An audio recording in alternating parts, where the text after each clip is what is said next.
Halo Damosian, welcome to PD Podcast Damos. Jadi PD ini merupakan program terbaru dari YouTube-nya SMK Strada dan Mogot. Nah, di PD ini kita bakal ngobrol-ngobrol seru, ngobrol-ngobrol asik nih, Sir. Nah, ini Jess, hari ini materi topik kita adalah yang mungkin biasanya viewers SMK Strada dan Mogot ini juga pasti menggunakan kata ini, yaitu Betul. bahasa gaul zaman now. Nah, untuk bahasa gaul zaman now ini ya, bahasa gaul zaman now. Kita bakal ngobrol sama narasumber kita yang kece-kece abis. Benar, kita juga nggak ngobrol berdua nih Jess, Iya. kita juga ada kedatangan narasumber. Betul, yang pertama ada Ibu Lucia Maria. Halo. Yang kedua ada Ibu Erin. Halo Ibu Erin. Sehat. Ibu Lucia Maria, apa Sehat. kabarnya?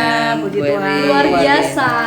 Aduh. Nah, Jess, kita juga nih nggak cuman ada Mem Lucy Maria dan Bu Erin juga. Kita juga ada Kak Bara, mungkin kita sapa dulu. Hai Kak Bara. Halo Kak Bara. Hola, hola. Hola. Indonesia untuk PD Damos. Iya, terima kasih Kak Bara.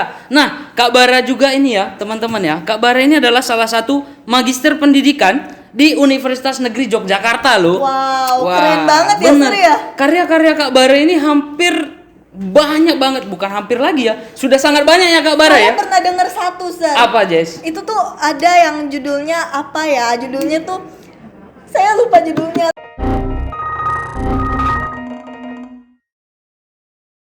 Nah, Tapi itu bagus banget, Sir. Bagus banget Karena ya. saya denger lumayan banyak dan itu tuh bener-bener bikin saya merinding. waduh. Nah, ini dia teman-teman profil singkat dari Kak Bara.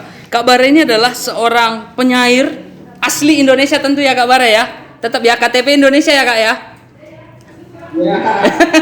Nah, Kak Bara ini juga sudah menerbitkan beberapa puisi-puisinya ke dalam beberapa buku. Antara lain, yang pertama itu ada Bermula dari Rahim Cinta. Nah, ini dirilis di tahun 2005. Baru berikutnya ada Proses Cinta Republik Iblis. Ini tahun 2006.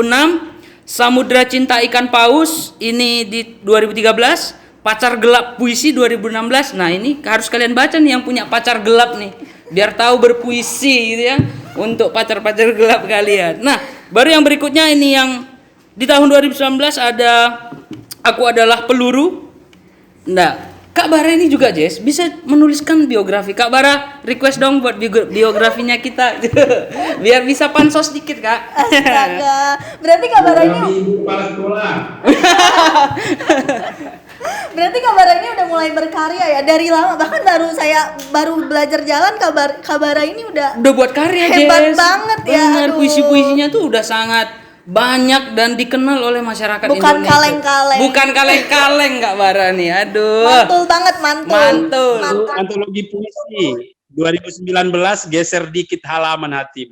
Wah, Oh, geser iya. dikit halaman hati. Jess, buka dikit hatimu, Jess. Enggak, udah. Iya. Aduh.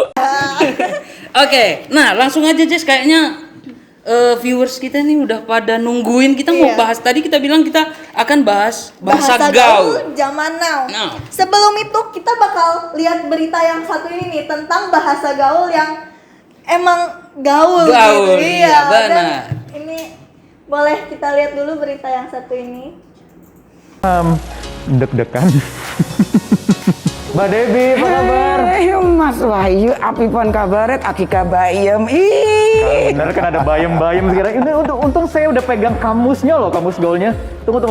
Ulang, Mbak. Apipun kabaret. Apa kabar? Iya.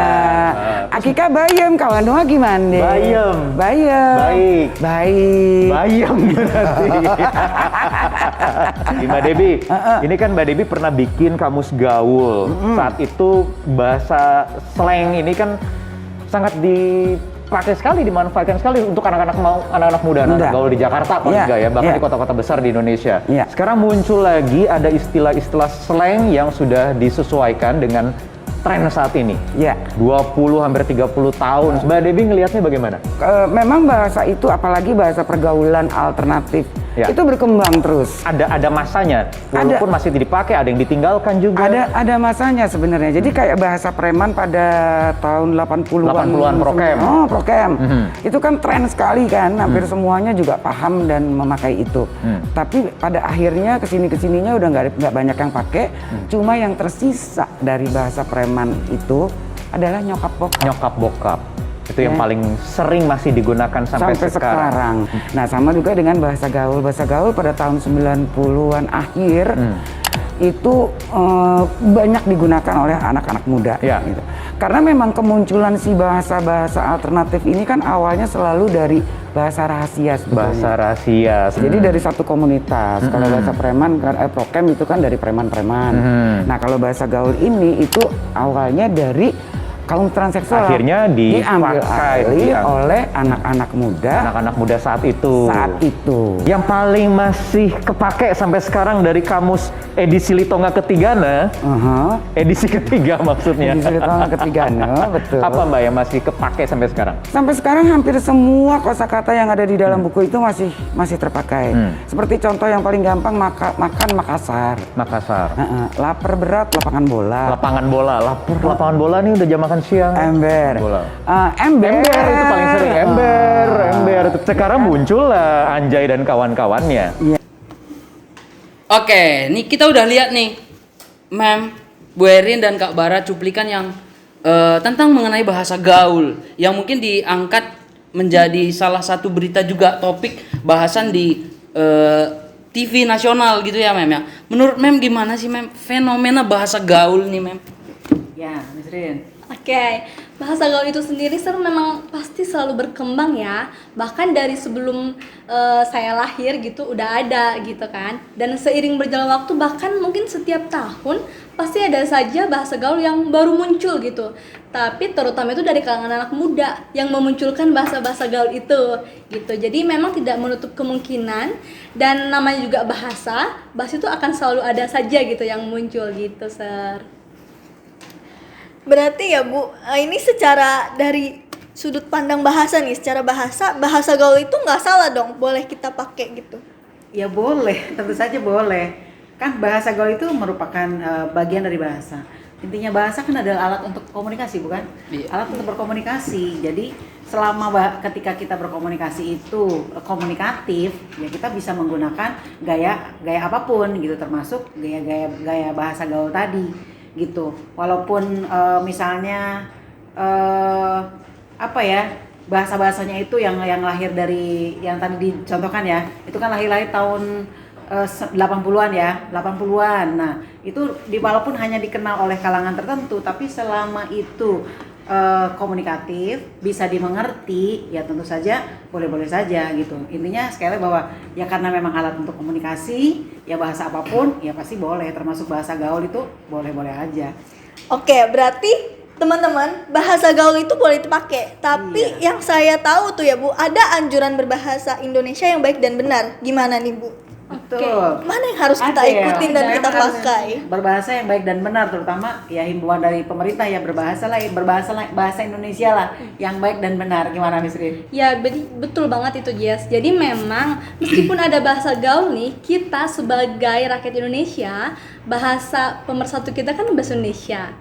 Dan kalau misalnya ada orang asing nih, tentunya kalau kita nggak paham apa itu bahasa Indonesia yang baik dan benar, bagaimana menggunakannya, kan kita malu gitu. Sedangkan mereka aja kadang belajar kan gitu. Jadi memang di balik bahasa gaul itu, kita memang harus benar-benar paham bagaimana penempatan bahasa Indonesia yang baik dan benar, kapan saat pemakaiannya. Contohnya misalnya kita ada di situasi yang formal, otomatis kan harus menggunakan bahasa yang resmi gitu kan, harus menggunakan bahasa Indonesia yang baik dan benar gitu. Jadi bahasa gaulnya tadi bagaimana? Jadi disesuaikan saja pemakaiannya, lihat konteksnya, situasinya, siapa yang diajak berbicara dan bagaimana kondisinya gitu. Oh, oke. Berarti bahasa gaul, bahasa Indonesia yang baik dan benar itu boleh kita pakai dengan memperhatikan situasi, kondisi dan orangnya gitu ya. Dan ingat, bahasa yang baik dan benarnya tetap harus kita utamakan. ya harus kita utamakan nih berbahasa Indonesia yang baik dan benarnya. Artinya itu tetap harus kita pegang teguh ya, apalagi sebagai pelajar yang mana juga ada pelajaran bahasa Indonesia di betul. dalamnya kan. Nah gitu. Nah kalau misalnya saat menggunakan bahasa kan tidak harus selalu dalam situasi formal kan, Sir. Dalam situasi informal juga kan kita menggunakan Iya, bahasa. benar. Nah maka kalau misalnya berbahasa Indonesia yang baik dan benar, apakah dalam keseharian kita juga harus seperti itu? Iya. Ya kan, ya enggak juga kan. Artinya kan apakah harus sesuai dengan kayak kaidah dengan EYD dan sebagainya kan enggak. Masa kita ke pasar gitu ya, Mem? Kalau pakai EYD ya, Mem? Oh, Berapakah harga bawang ini? Wah. Nah itu bahkan itu pasti akan disesuaikan. Namun walaupun itu tadi boleh menggunakan bahasa gaul, kita tetap tadi harus paham atau harus sadar bahwa oh saya harus berbahasa Indonesia yang baik dan benar, karena bahasa itu kan menunjukkan bangsa. Jangan sampai kita sendiri tidak menghargai bahasa atau tidak mencintai, tidak mempelajari, tidak mengupayakan yang baik gitu kan, sehingga kan malah orang-orang lain yang belajar bahasa Indonesia kan lucu gitu. Sehingga kalau misalnya tetap menggunakan bahasa gaulnya oke. Kalau sekali-kali di kelas situasi resmi nggak boleh nih pakai bahasa gaul nih dan seterusnya, itu lebih ke supaya anak-anak atau siswa itu tidak menjadi terbiasa, nggak menjadi terbiasa gitu. Sehingga kalau menjadi terbiasa dengan itu, kita tidak ingatkan untuk berbahasa Indonesia yang baik dan benar, nanti jadi bahasanya jadi hilang, ya kan? Nah kayak gitu. Maka kalau misalnya mau antar temen boleh yang ya saling paham sih boleh-boleh aja. Untuk belajar bahasa Inggris misalnya kan seperti bahasa Jaksel ya yang kemarin. Iya, yang booming itu kan. Booming di 2018, Mem. Literally. Which is dan seterusnya. Nah, itu juga boleh-boleh aja gitu kan. Namun tetap harus punya kesadaran bahwa bahasa nasional kita adalah bahasa Indonesia, dan itu yang harus memahami siapa kalau bukan kita. Ya kan? Kalau bukan kita siapa lagi gitu ya. Nah, iya, jadi boleh dua-duanya jalan, tapi itu tadi harus Tahu harus sikon. tahu sikon gitu. Iya. Tahu sikon lalu ya kita tadi punya kesadaran bahwa oh saya boleh pakai ini, tapi yang ininya tetap jangan dilupakan gitu. Iya. Nih Kak Bara, gimana nih Kak Bara? Kita langsung Kak Bara nih, Jess. Gimana sih menurut Kak Bara seorang penyair Indonesia? Menurut Kak Bara gimana sih Kak bahasa gaul itu Kak?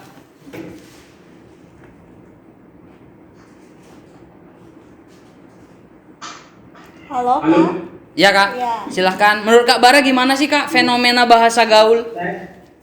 Ya, saya sepakat ya sama Ibu Kepsek ya, bahwa bahasamu adalah menunjukkan siapa dirimu. Saya kira perkembangan bahasa gaul itu merupakan satu adaptasi dengan konteks zaman ya. Anak-anak menggunakan bahasa sesuai dengan spirit dan zamannya. Tetapi hal yang paling fundamental bagi saya adalah bahasa ibu yang mengikat lidah kita harus kita hidupkan. Sehingga generasi tidak tumbuh dengan akronim-akronim yang tidak merepresentasikan identitas kultural dan jati diri bangsa mereka. Tetapi bahwa khususnya di dunia sastra ya, puisi yang begitu luhung hari ini juga saya punya inisiatif yang cukup kuat untuk mendekatkan puisi ke telinga publik atau ke generasi milenial hari ini gitu loh. Percuma kita menulis sajak tetapi itu tidak dekat dengan telinga publik, terutama generasi milenial.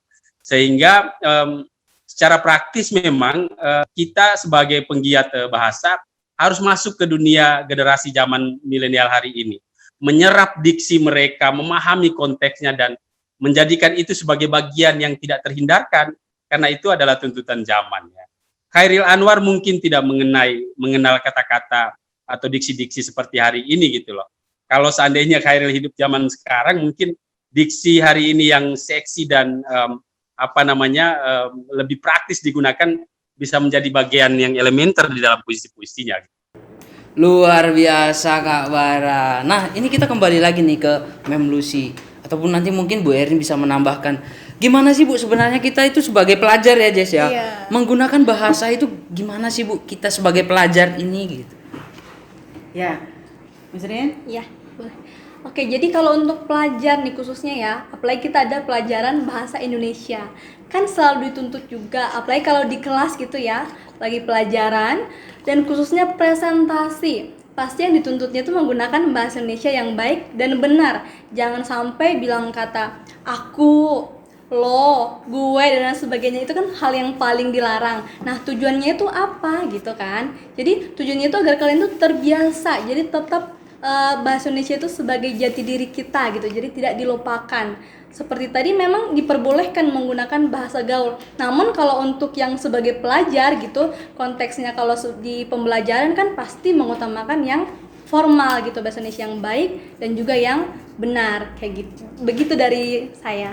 Iya, kalau tadi saya ketika Kak Bara mengatakan kita harus terjun juga ke dunia bahasa anak-anak zaman sekarang, khususnya saya nih, ya kan, saya kan termasuknya zaman old ya kan. Ketika menghadapi anak-anak itu banyak sekali kata-kata yang baru, yang diksi-diksi yang ya saya tidak paham, sehingga saya harus tanya dulu itu maksudnya apa nih gitu kan. Jangan-jangan ini negatif nih gitu kan, jangan-jangan bagaimana nih gitu kan. Nah, itu saya harus paham banget. Nah lalu kemudian juga kalau tadi tanyakan kita harus bagaimana sebagai seorang pelajar, ya tentu saja kita tadi harus bisa memilih-milih, ya kan, harus memilih-milih, bisa menempatkan situasi kondisi, lebih ke bisa memilih juga diksi gitu kan, diksi atau pemilihan kata-kata yang tepat gitu, pemilihan kata-kata yang tepat, karena kata-kata itu banyak sekali. Lalu tadi ada yang di bahasa gaul, ada yang di formal juga, ada yang baku dan tidak baku juga, dan kadang-kadang kan kata juga banyak yang seringkali memiliki nilai rasa. Ya, memiliki nilai rasa.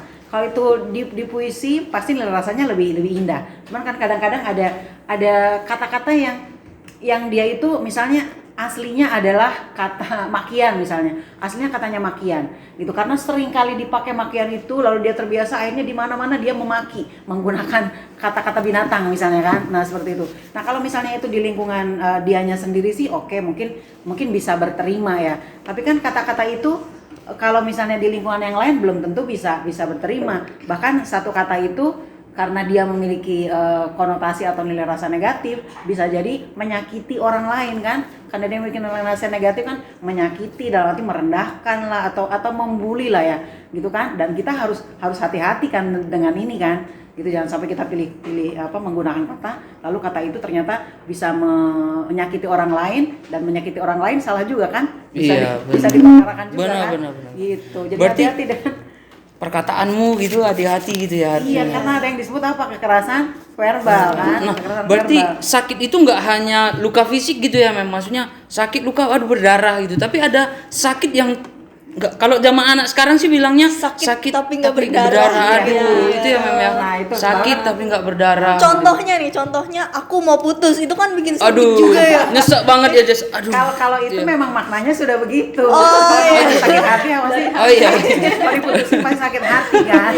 Tapi ini maksudnya kalau dia menggunakan satu kata, lalu kata itu dia merasa terlecehkan dengan kata itu, itu kan merasa tersinggung dengan kata itu, gitu, merasa sakit, merasa terbuli gitu, dan itu harus hati-hati gitu, ya kan, karena menimbulkan orang lain sakit, menimbulkan orang lain menderita, ya kan, dan itu kan bisa diperkarakan kan. Iya, kena pidana bisa penjara. Iya. Di penjara kayak yang kemarin viral. Iya. Iya benar. Nah, kita mau bahas apa lagi nih, Jess? Ini loh, ngomong-ngomong yang di penjara itu, saya jadi inget tuh beberapa minggu lalu. Ada yang lagi booming tuh beberapa minggu lalu. Katanya kalau ngomong kata ini bisa dipidana. Kata apa itu, Jess? Kata apa? Kita simak berita satu ini.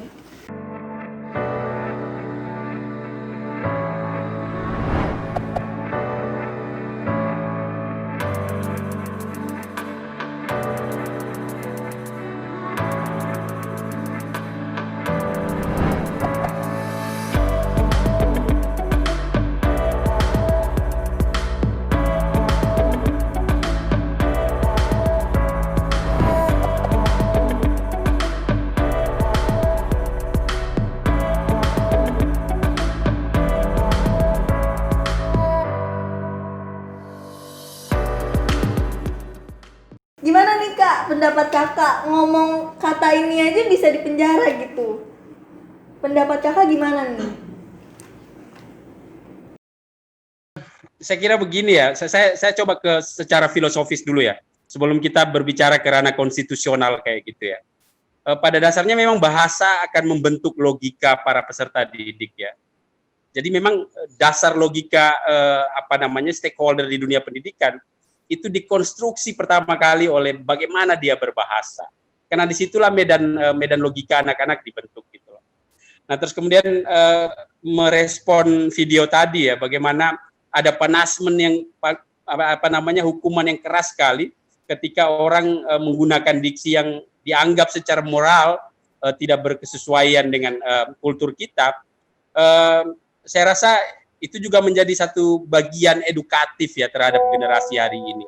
Untuk apa? Untuk membangun satu mentalitas jati dirinya dari sesedini mungkin ya, sehingga dia memilih dan menggunakan bahasa dan kata-kata sesuai dengan realitas normatif yang ada di negeri ini gitu loh. Saya kira itu ya dua poin utama ya, secara filosofis dan secara konstitusional. Oke, berarti memang kalau kita mengucapkan kata itu tuh itu apakah emang salah makanya bisa dipidana seperti itu, Kak? Saya kira tergantung tafsir ya, karena satu diksi bisa multi tafsir ya. Oh, iya. Dan kalau itu didair ke ranah kaidah moralitas normatif, maka akan menjadi sangat problematis gitu bagi anak-anak hari ini dan juga bagi pondasi hukum gitu. Berarti tergantung lawan bicara kita gitu ya, Kak ya? Iya, tergantung lawan bicara dan tergantung konteksnya, karena bahasa selalu tidak bermakna tunggal gitu.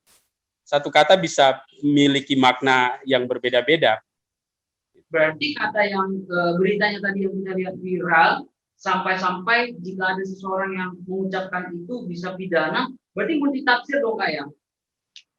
Ya karena kata itu sudah diberi beban moralitas di dalamnya gitu loh. Kalau di dalam konteks bersastra beda lagi justru. Kredo penyair Sutarji Kalsum Basri misalkan malah punya gerakan untuk membebaskan kata dari beban makna. Bahwa pisau bukan hanya sebagai alat untuk memotong gitu. Kursi bukan hanya sebagai tempat untuk duduk gitu loh.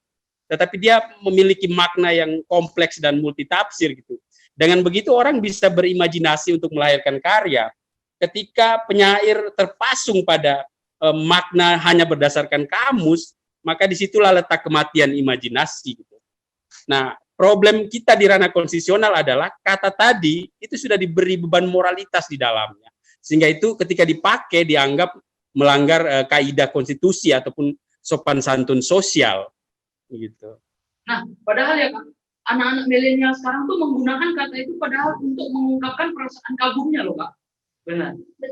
Misalnya dia melihat sesuatu yang kagum, mereka senang dengan apa yang dilakukan temannya, dia akan mengucapkan kata itu. Tapi kenapa ya secara konstitusional itu sampai KPAI aja ya mungkin ya Komisi Perlindungan Anak tuh karena makna diksi itu sudah didemarkasi dalam satu tafsir tunggal. Gitu.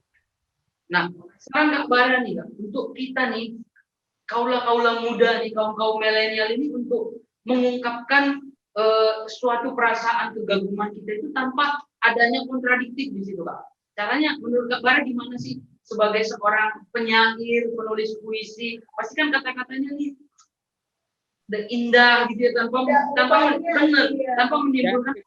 Kalau misalkan dengar ada Jessica ngomong, gue tinggal ngerespon aja. Wow, puitis banget gitu. Sesimpel itu ya untuk mengungkapkan sesuatu kegaguman tanpa harus melahirkan makna-makna yang itu ya Kak, kontradiktif gitu ya. Ya karena memang ada dua ranah yang sangat berbeda tajam ya. Sastra dengan imajinasi yang begitu lentur dan konstitusi kita sebagai warisan produk kolonial dengan imajinasi yang kaku, rigid, baku, dan finally gitu loh. Itu dua hal yang berbeda di dalam memperlakukan kata-kata tentu saja. Nah, karena viralnya kata ini kita tulis di sini ya. Nanti di bip. Nah, karena viralnya kata ini banyak warganet ya Des. Iya. Apa namanya buat suatu meme gitu, meme, buat video-video lucu. Benar. Coba Des kasih tahu di Indonesia Timur malah justru lebih tajam lagi dan saya kira lebih ekstrim lagi. cara kami menyampaikan kekaguman kepada kawan-kawan sebagai rasa memiliki, justru kadangkala tidak hanya dengan bahasa yang datang dari kebun binatang ya, tetapi dalam tanda petik yaitu bahasa makian. Justru itu secara kultural merupakan ekspresi daripada rasa sayang orang terhadap kita gitu loh. Di kultur Jawa juga begitu gitu loh. Orang ngomong banyak hal lah diksi gitu. Nah, secara kultur itu justru ekspresi kasih sayang gitu. Tetapi kalau di ranah konstitusi itu dianggap sebagai tindakan tidak menyenangkan dan bla bla bla bla bla gitu loh. Nah, karena starting point-nya berbeda, legal standing-nya berbeda.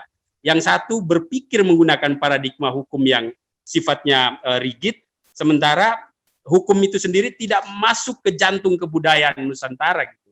Orang Batak maki temennya itu bukan karena dia benci terhadap temennya gitu loh. Atau orang Flores bilang bla bla ke temannya bukan karena dia tidak senang sama temannya gitu loh. Enggak, tetapi itu bagian dari ekspresi rasa sayang, rasa cinta, rasa memiliki yang tinggi gitu. Nah, ketika ini dibenturkan dengan problematika hukum negara yang konvensional, ini menjadi problem. Disitulah tadi mengapa saya sebutkan bahwa bahasa menjadi medan yang secara filosofis merepresentasikan jati diri kita gitu. Karena salah satu cara kolonialisme menghancurkan sebuah negara dan bangsa adalah mengaburkan bahasanya gitu. Nah, itulah yang kita warisi sampai dengan hari ini gitu. Luar biasa sekali Kak Bara. Ini kita banyak sekali Kak Bara. Terima kasih banyak Kak Bara. Kita mendapatkan edukasi mengenai bahasa gitu ya Jess. Waduh. Iya, tapi benar maksudnya saya juga ngerasain gitu. Makin deket saya sama teman saya, makin kita nggak peduli kita mau ngomong apa, ya udah dia nggak bakal sakit hati juga gitu, karena udah saling ngerti. Udah berterima gitu iya, ya Jess ya. Tapi beda lagi kalau dengan orang yang sama, tapi di tempat yang berbeda. Misalnya saya sama dia sama-sama masuk organisasi, beda. Kita nggak bisa ngomong kayak gitu lagi. Kita harus tahu tempatnya gitu. Benar. Nah, dengan kata-kata yang viral tadi, kita lihat nih beberapa meme dan TikTok yang dibuat oleh warganet. Iya. Untuk mengkritik kata itu. Betul. Nah, ke meme yang pertama nih. Anjay anjay anjay anjay anjay anjay anjay anjay anjay anjay anjay anjay anjay anjay anjay anjay oh anjay anjay anjay. Mari kita katakan anjay anjay, mari kita katakan anjay, mari kita katakan anjay anjay, mari kita katakan anjay. Oh anjay anjay anjay anjay oh anjay anjay anjay anjay oh anjay anjay anjay anjay oh anjay anjay anjay anjay. Tadi itu ada Vivicu dari TikTok ya guys. Nah, Vivicu apa sih Jess? Vivicu banyak loh teman-teman kita itu nggak yang tahu Vivicu itu apa gitu. Vivicu itu video lucu. Iya. Itu ya teman-teman, Vivicu adalah video-video lucu. Nah, berikut ini adalah tayangan meme yang dibuat oleh warganet.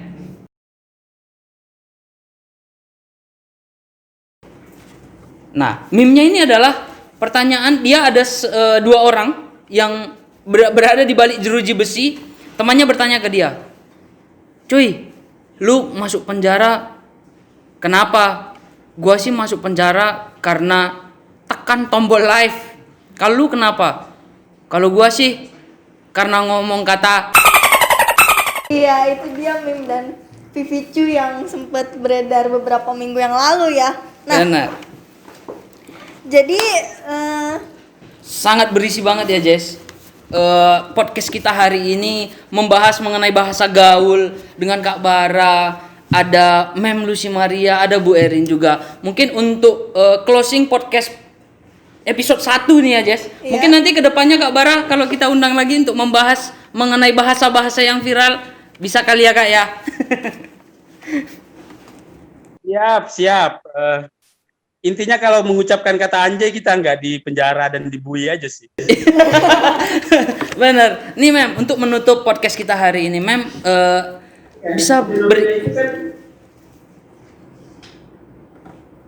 silakan Kak Bara. Fenomena yang di meme itu menunjukkan bahwa negara bangsa ini tidak memiliki imajinasi puisi dalam membangun kehidupan berbangsa dan bernegara gitu. Kalau sampai itu benar-benar menimpa banyak orang ya gitu. Kak Bara mungkin kasih closing statement Kak Bara untuk teman-teman viewers, teman-teman Damosian yang menonton video kita hari ini, Kak? Ya, saya kira ini sebuah suguhan yang sangat berdaging ya, sangat berdaging, memberikan nutrisi di dalam mengarungi samudra di denyut kehidupan tempor. Saya ingin meng-closing dari sebuah puisi pendek berjudul Android.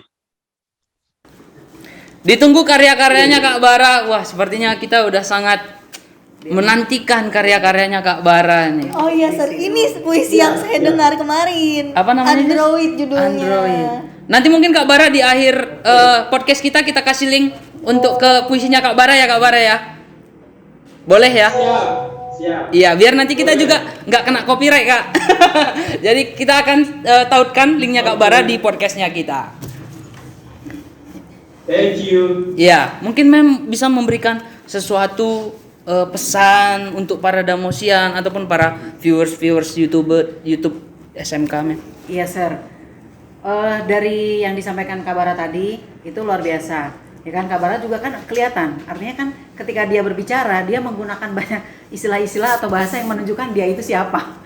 Ya kan? Nah, mungkin kalau anak-anak Damosian nonton juga agak-agak ini orang ini ngomong ini artinya apa nih? Karena banyak tadi kata-kata khusus di bidangnya, ya kan? Di bidang penyair, ya kan? Atau kata-kata kajian yang diungkapkan oleh Kak Bara tadi.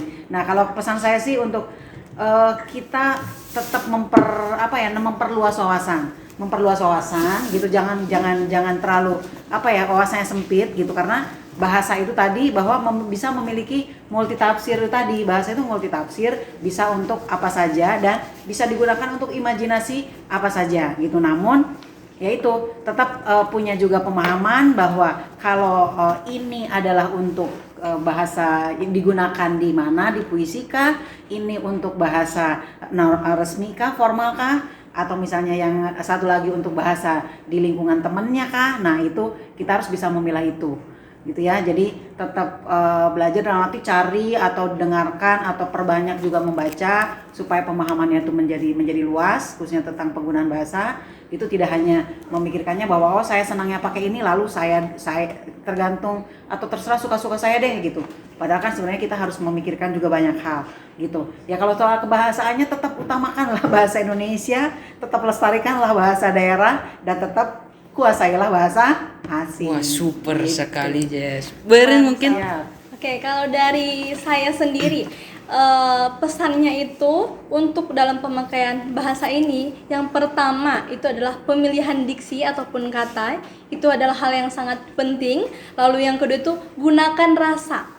Kira-kira ketika kamu menggunakan kata A, kata B, apakah itu akan menyakiti lawan bicara kamu atau mitra tutur kamu atau seperti apa? Itu yang sangat perlu. Yang kemudian yang ketiga, konteks, diperhatikan dulu. Lawan bicara kamu siapa? Kamu berbicara di mana? Maka itu harus sangat diperhatikan gitu untuk penggunaan bahasa gitu. Dan satu quotes yang saya punya, lisanmu bisa saja jadi api ataupun pisau, namun bisa juga menjadi air ataupun penyejuk. Itu tergantung kamu memilih sebuah kata yang akan kamu sampaikan kepada lawan bicara kamu gitu. Waduh, Mantap banget. keren banget. Narasumber kita kali ini luar biasa banget. Luar biasa banget nih, tapi sayang banget. obrolan kita harus sampai sini aja, teman-teman ya. Terima kasih buat Ibu Mem Lucy Maria, terima kasih Bu Erin. Terima kasih banyak Kak Bara. udah menyempatkan waktunya untuk dikepoin Sama kita. kita. Iya benar. Itu Ditunggu aja. karya-karyanya. Iya. Dan jangan lupa dengerin puisinya Kak Bara ya teman-teman, karena memang bagus banget, bikin merinding gitu. Bener. Wah, kamu udah dengerin ya, Jess? Udah. Ya udah, Sir. nanti saya juga akan dengerin lah. Iya, harus. Sir. Benar. Kak Bara mungkin. Sebelum ditutup, Iya. saya bacakan Android singkat aja ya. Wah, boleh Kak Bara. Boleh, Kak. Langsung sama penciptanya loh, Iya, teman-teman. Dibacain. Ya, bisa. Oke. Ini ada guru bahasa Indonesia jadi deg-degan gue. Nanti dapat nilai Kak, ada raportnya. Android. Betapa berat mencintaimu di masa Android. Hand mengubahmu menjadi paranoid. Baru semenit lalu aku meninggalkan rumah, engkau sudah V-call. Dengan layar sentuh engkau sibuk memindai dunia, ketimbang menyentuh hatiku. betapa lain mencintaimu di masa online. Hari-harimu kini tak lagi milikku sepenuhnya, tetapi milik Facebook, Twitter, WhatsApp, atau Instagram. Belati hatiku mencintaimu di masa instan, untuk membeli tomat di warung sebelah saja, meski engkau unggah-unggah. Kau autis, aku tak lagi puitis, benda mati mengubah kita menjadi orang asing. Kita bicara tapi tak lagi beradu pandang, aku kehilangan tatapanmu sebab yang kau tuju bukan sorot mataku, tapi layar gadgetmu. Betapa candu mencintaimu tanpa kuota dan sinyal. Thank you dari Timur Indonesia. Ya, terima kasih Kak Bara. Puisi dari Kak Bara Jazz mengakhiri podcast kita hari ini. Yes. Jangan lupa share, like, dan subscribe YouTube channel SMK Strada dan Mogot. Sampai ketemu lagi di video-video berikutnya. Bye-bye, jangan lupa jaga kesehatan teman-teman. Dan pakai masker. See you. See you.